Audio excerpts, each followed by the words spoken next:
Hello everyone, स्वागत है आप सभी का एक और नए लेक्चर में। Class 10th maths all India CBSE board exams के लिए प्रिपेयर कर रहे हैं हम हमारे इस यूट्यूब चैनल पे। यूनिट वाइज सभी एक्सरसाइजेस के पर्टिकुलर हर एक क्वेश्चन प्लस जितने भी एग्जांपल्स हैं हमारे एनसीईआरटी के सब कुछ सॉल्व करवाता हूं मैं इस चैनल पे। हमारी जो करंट यूनिट चल रही है वो है अरिथमेटिक प्रोग्रेशन एपी, और उसकी एक्सरसाइज 5.2 के क्वेश्चन नंबर 9 तक हम प्रीवियस वीडियो में सॉल्व कर चुके थे। तो आज हम क्वेश्चन 10 से आगे बढ़ेंगे। हमारा फर्स्ट क्वेश्चन नंबर 10 है, the 17th term of an AP exceeds its 10th term by 7, find the common difference. So यहां पे सॉल्यूशन में सबसे पहले जो बेसिक चीज मैं आपको बताना चाहता हूं, देखिए मैक्सिमम बच्चों को पता होगा कि जब भी एपी होती है उसका फर्स्ट टर्म हम ए लिखते हैं, सेकेंड टर्म हमारा ए2 होता है, थर्ड टर्म हमारा ए3 होता है, फोर्थ हमारा ए4 होगा एंड सो ऑन। और जो हमारा nth टर्म होता है वो हमारा an होता है।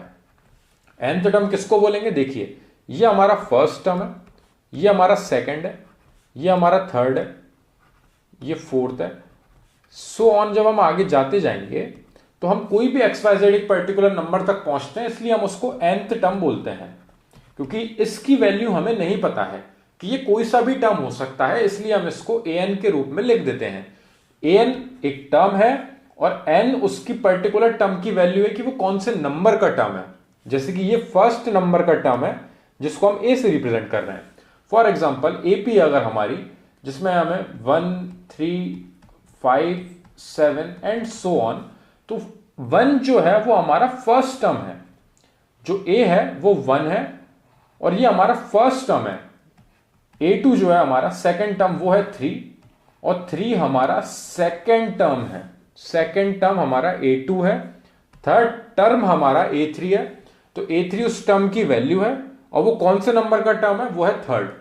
ऐसे ही an उस टर्म की पर्टिकुलर वैल्यू है और वो कौन से नंबर का टर्म है, nth नंबर का टर्म है। XYZ कोई भी वैल्यू ले सकते थे हम यहाँ पे, तो ax या फिर am, कुछ भी जो न्यूमेरिकल वैल्यू आपको सही लगे आप वो लिख सकते थे। बस फॉर्मूले में चेंजेस हो जाते हैं, क्योंकि एनसीईआरटी में आपको फॉर्मूला गिवन है an is equal to a plus n minus 1 into d. अब ये फॉर्मूला किस तरीके से जनरेट हुआ है उस पर भी बात करते हैं। प्रीवियस वीडियोस में भी मैं आपको ये फॉर्मूला जनरेट करना बता चुका हूं, आज मैं फिर से वही चीज बता रहा हूं। जब भी आप फर्स्ट टर्म से सेकेंड टर्म तक जाओगे तो आपको एक डी का ऐड करना पड़ेगा। डी होता है इन दोनों के बीच का कॉमन डिफरेंस।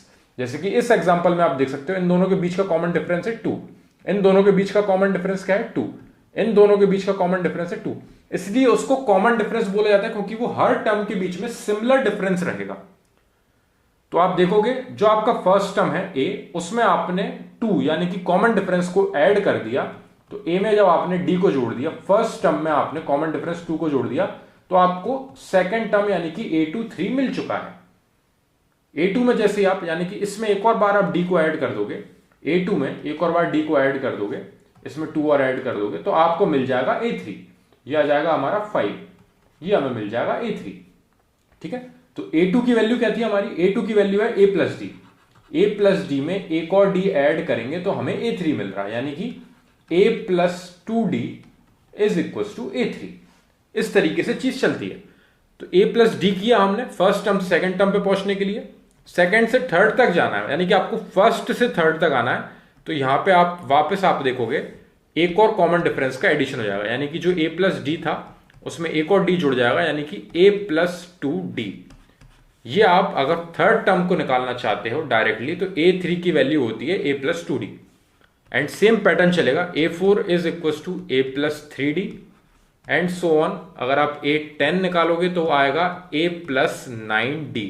यानी कि आप देख रहे हो जिस नंबर का टर्म आप फाइंड कर रहे हो उसमें से एक सब्ट्रैक्ट कर दो, आप उतने कॉमन डिफरेंस को आप ऐड करोगे फर्स्ट टर्म में, a प्लस 9d से आपका a10 निकलेगा। a 100 फाइंड करना है तो आप लिखोगे a plus 99d।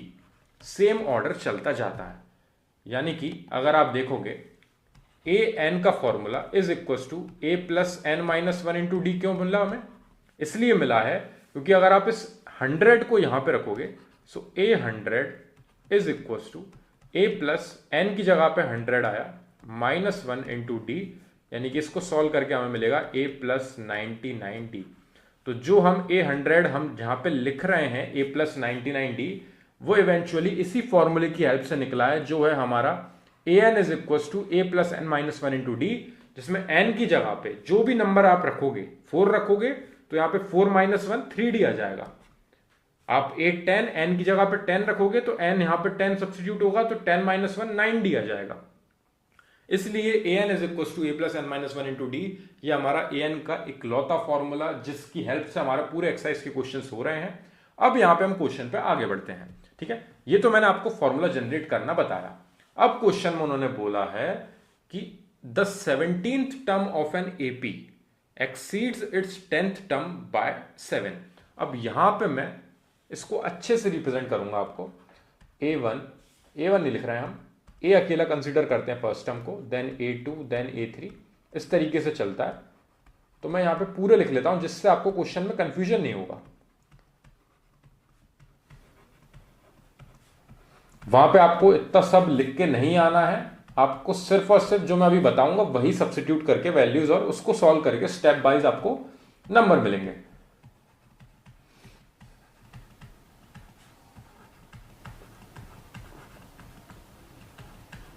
A16 and A17, ठीक है। अब आप देख सकते हैं क्वेश्चन में हमें बोला गया है द 17th टर्म यानी कि A17, देख रहे हैं आप यहां पे, exceeds its 10th term by 7। जो उसका 10th टर्म है उस एपी का, उससे 7 ज्यादा है 17th टर्म। तो यहां पे जो 10th टर्म है उसमें जब आप +7 और कर दोगे तो आप 17th टर्म तक पहुंच जाओगे।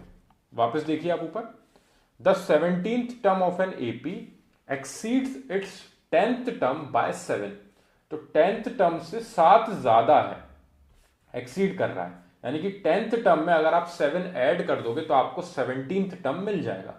तो आपको फाइंड करना है कॉमन डिफरेंस। ठीक है, अब यहां पे किस तरीके से होगा, हम यहां पे लिखेंगे an is equal to a plus n minus one into d. ये हम लिख देंगे we know that an is equal to a plus n minus one into d, यानी कि हमारा जो A10 है उसको हम लिखेंगे a plus 10 minus one into d, यानी कि वो आ जाएगा हमारा a प्लस 9D। और A17 को हम लिखेंगे a plus 17 minus one into d is equal to, ये आ जाएगा हमारा a plus 16D।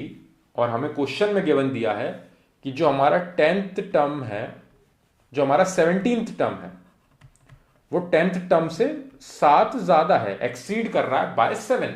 So A10 में जब आप 7 ऐड कर दोगे तो आप 17th टर्म पे पहुंच जाओगे। अब यहां पे A10 और A17 की जगह पे इन दोनों वैल्यूज को ले जाके रखेंगे, यानी कि a plus 9D plus 7 is equal to a plus 16D। अब यहां पे a और d वाला पार्ट जो है इसको हम इक्वल टू को साइड लेके जाएंगे और यहां पे 7 यानी कि न्यूमेरिकल वैल्यू को अकेला छोड़ेंगे, यानी 7 यहां पे हमारा a प्लस 16D हमारा यहां पे आया। ये दोनों उधर आके सब्ट्रैक्ट होंगे, यानी कि माइनस है और माइनस का 9D, a से ये तो आप देख रहे हो कैंसिल हो रहा है, सब्ट्रैक्ट हो रहा है। 7 इज इक्वल टू 16 में से 9 जाएंगे तो आपको मिलेंगे 7D। 7 उधर जाएगा डिवाइड में, 7 divided by 7 is equal to D, यानी कि आपकी वैल्यू आ जाएगी 1। तो आपका कॉमन डिफरेंस आ चुका है 1। इतने प्रोसेस के आपको मार्क्स मिलने वाले हैं ये स्टेप्स के। ठीक है, आपसे पूछा क्या गया था क्वेश्चन में, common difference, find the common difference. Common difference हम कैसे रिप्रेजेंट करते हैं, डी से। मैंने आपको स्टार्टिंग में बताया था कि दोनों के बीच का जो डिफरेंस है, यहां पे जो 2 डिफरेंस था इसको हम कॉमन डिफरेंस बोलते हैं। अब इस क्वेश्चन में बस यही दिक्कत थी कि इसमें हमें एपी गिवन नहीं दी थी, तो हमने यहाँ पे A2 A3 A4 ऐसे कंसीडर किया था। जैसे कि नेक्स्ट क्वेश्चन में आप देखोगे क्वेश्चन नंबर 11 में, तो उसमें एक एपी गिवन दी है 3 15 27 39। तो ए आपका 3 है, फर्स्ट टर्म आपका 3 है, सेकंड टर्म आपका 15 है, 27 आपका थर्ड टर्म है, फोर्थ है आपका 13 है। इस तरीके से टर्म्स आपको गिवन दिए। इस क्वेश्चन में टर्म्स गिवन नहीं दिए थे, इसमें एक रिलेशन बताया था कि 17th टर्म जो है वो एक्सीड कर रहा है 10th टर्म से बाय 7। तो 7 ज्यादा जब आप ऐड करोगे 10th टर्म में तो आपको 17th टर्म मिलेगा, यानी कि A17 plus A17 is equal to A10 plus 7। A10 में जब आप 7 जोड़ रहे हो, 10th टर्म में 7 और जोड़ रहे हो, तो आपको A17 मिल रहा है। दोनों पे आप यहां पे वैल्यू रखोगे, फॉर्मूले की हेल्प से आप A10 और A17 की वैल्यू फाइंड करोगे, दोनों को यहां सब्स्टिट्यूट करोगे, A से कैंसिल आउट हुआ, 9D सब्ट्रैक्ट हुआ 16D में से, 7d बचेगा, आपका कॉमन डिफरेंस आ चुका है 1। यहां पे आपका क्वेश्चन होता है कंप्लीट। आई होप ये वाला क्वेश्चन आपको समझ में आया हो। नेक्स्ट क्वेश्चन पे बढ़ते हैं हम। जो और डाउट्स होंगे वो आपके और क्लियर होंगे जैसे जैसे हम क्वेश्चन आगे कंप्लीट करते जाएंगे। Which term of the AP, अब यहाँ पे एपी हमें गिवन दिए, इसको मैं सॉल्यूशन में सबसे पहले नीचे लिखूंगा क्योंकि हम क्वेश्चन में ऊपर कुछ भी करेक्शन या कुछ भी गड़बड़ नहीं लिखना चाहते हैं। तो यहाँ पे एक बार इसको हमने अरेंज कर लिया तो हमारे लिए बहुत ईजी हो गया कि ये एपी इस टर्म्स में जा रही है। तो आपका जो फर्स्ट टर्म है जिसको आप ए से रिप्रेजेंट करते हो वो आपको 3 है। आपका कॉमन डिफरेंस इन दोनों के बीच का डिफरेंस, यानी कि जब आप a2 में से a को सब्ट्रैक्ट करते हो तो आपको मिलता है कॉमन डिफरेंस, यानी कि 15 में से 3 को सब्ट्रैक्ट किया तो हमें कॉमन डिफरेंस मिल गया है 12। अब इस कॉमन डिफरेंस को कंफर्म करने के लिए हम एक बार और करेंगे। हम क्या करेंगे, थर्ड टर्म में से सेकंड टर्म को और सब्ट्रैक्ट करेंगे, यानी कि a3 में से a2 को और सब्ट्रैक्ट करेंगे, तब भी हमारा सेम कॉमन डिफरेंस आएगा। यानी कि 27 में से 15 हमने सब्ट्रैक्ट किया यहाँ पे, तो 15 जब 5 देखो 5 7 में से 5 जाएगा 2 बचेगा, 2 में से 1 जाएगा 1 बचेगा, इज इक्वल टू डी, वही सेम कॉमन डिफरेंस आएगा। ये हमारा वेरीफाई करता है कि ये एक एपी है। और ऑब्वियसली आपको क्वेश्चन में गिवन दिया है कि ये एक एपी है, तो यहाँ पे कोई भी गलती नहीं देंगे वो क्वेश्चन में, बट क्रॉस चेक करने के लिए जिससे आपको पता होना चाहिए कि कॉमन डिफरेंस हम क्यों बोलते हैं, और किसी भी टर्म्स की हेल्प से निकालोगे तो आपको D12 ही मिलेगा। आपको बस एक बार इस तरीके से 12 निकालना है और यहां पे लिखना है। फर्स्ट टर्म आपका 3 है, कॉमन डिफरेंस आपका 12 है। अब आपसे क्या पूछा गया है उस पर बात करते हैं। Which term of the AP, which term of the AP. अब यहां पे इस एपी में देखिए, मैं इसको वापस अरेंज करता हूं। 3, 15, 27, 39 वर्ड प्रॉब्लम का खेल है पूरा। अब यहां पे जब हम एपी में आगे बढ़ रहे हैं, which term of the AP will be 132 more than its 54th term। जो उसका 54th टर्म है, 54th टर्म जो है, जो यहां पे 54th टर्म लिखने की जगह हम क्या लिखेंगे, जो हमने प्रीवियस क्वेश्चन में सीखा है वो है A54। सेकेंड टर्म को हम A2 लिखते हैं ना, यहां पे थर्ड टर्म हमारा A3 होता है। सो ऐसे ही 54th टर्म को हम क्या लिखेंगे, A54। A54 से कितना ज्यादा है, will be 132 more than it's 54th term. इससे 132 ज्यादा, 132 एक्स्ट्रा ऐड करने के बाद which term of an AP 3, 15, 7, 27, 39 will be 132 मोर। कौन सा टर्म होगा, उस टर्म को यहां पे हम dot dot dot dot dot, यहां पे हमारा वो टर्म हमने कंसीडर कर लिया an, क्योंकि हमें वो वैल्यू नहीं पता है इसलिए हम उसको an लेके चल रहे हैं। यानी कि इस वर्ड प्रॉब्लम को मैं यहां पे नीचे जब सिंप्लीफाई करके लिखूंगा, an हमारी वैल्यू बड़ी है क्योंकि A54 में जब आप 132 ऐड कर रहे हो तो आप an पे पहुंच रहे हो। यानी कि A54 54th टर्म से 132 ज्यादा है कौन, an। उसी an को फाइंड करना है कि वो कौन से नंबर का टर्म है, ठीक है। अब यहां पे A54 प्लस 132 ये समझना बहुत जरूरी है। 54th टर्म एक्सीड, an जो है 54th टर्म से 132 एक्सीड कर रहा है, ज्यादा है, तो A54 में 132 ऐड करेंगे, क्योंकि आप देख सकते हो ये वैल्यू पहले से ही बड़ी है, ये यहां से कंटिन्यूशन में जाएगी। एपी आप देख रहे हो, फर्स्ट टर्म आपका 3 है, फिर 15 हुआ, फिर 27, फिर 39, तो आपके टर्म्स बढ़ते जा रहे हैं, और जैसे जैसे टर्म्स बढ़ते जा रहे हैं वैल्यूज बढ़ती जाएगी। तो A54 जो है उसमें 132 और ऐड कर रहे हैं तो an आ रहा है, तो an की वैल्यू ऑब्वियसली बड़ी है। और इन दोनों को आमने सामने इक्वल बनाने के लिए A54 में जब आप 132 ऐड करोगे तो an के इक्वल होगा, क्योंकि ये वैल्यू पहले से बड़ी है। इस साइड 132 ऐड मत कर देना कंफ्यूजन में। अब यहां पे हमें वही वैल्यू सब्स्टिट्यूट करनी है। आप देख सकते हैं हमने पिछली बार भी किया था, हमारा एक ही फॉर्मूला है, an is equal to a plus n minus 1 into में d। तो इस जगह पे हम A54 की वैल्यू निकाल लेते हैं सबसे पहले। So A54 is equal to a plus 54 minus 1 into में d, यानी कि हमारी वैल्यू आ रही है a प्लस 53d। ये आ रही है वैल्यू A54 की। अब हम यहां पे सब्स्टिट्यूट करेंगे वैल्यूज। A54 की जगह पे हमारा क्या आएगा, a plus 53d plus 132 is equal to an की वैल्यू क्या है, a plus n minus 1 into d. और यही n की वैल्यू हमें फाइंड करनी है कि कौन से नंबर का टर्म है। ये तो हमें पता है कि ये 54th टर्म है, ये हमारा सेकंड टर्म है, ये हमारा थर्ड टर्म है, ये हमारा फोर्थ टर्म है। ये 54th टर्म है और ये nth टर्म है। तो कौन से नंबर का टर्म A54 से 132 ज्यादा है? तो हमें उस n की वैल्यू फाइंड करनी है। A और D हमें पता है, हमने ऊपर ही निकाले हैं। A 3 है, D 12 है। अब A और D की वैल्यू यहां पे सब्स्टिट्यूट करेंगे। ठीक है, पुटिंग द वैल्यूज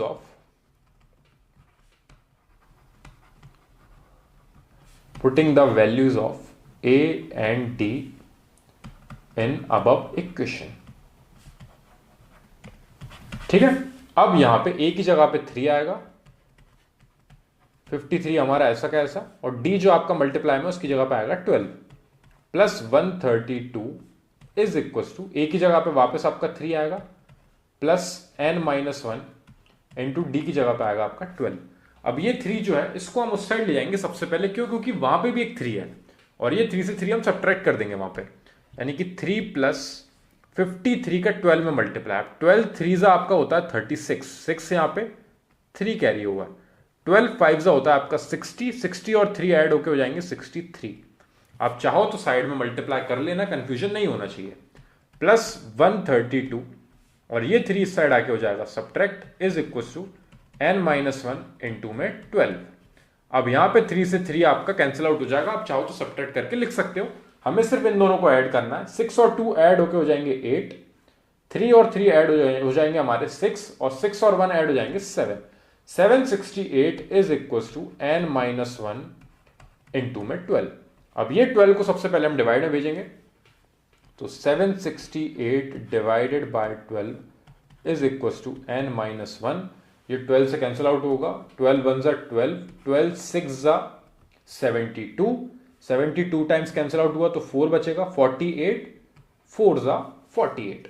आप चाहो तो इधर साइड में इस तरीके से 768 को 12 से करोगे, 12 की टेबल में 6 टाइम्स आता है 72, 4 बचेगा, नीचे 8 आएगा, 12 4 जा 48, ये हो गया आपका कैंसिल आउट।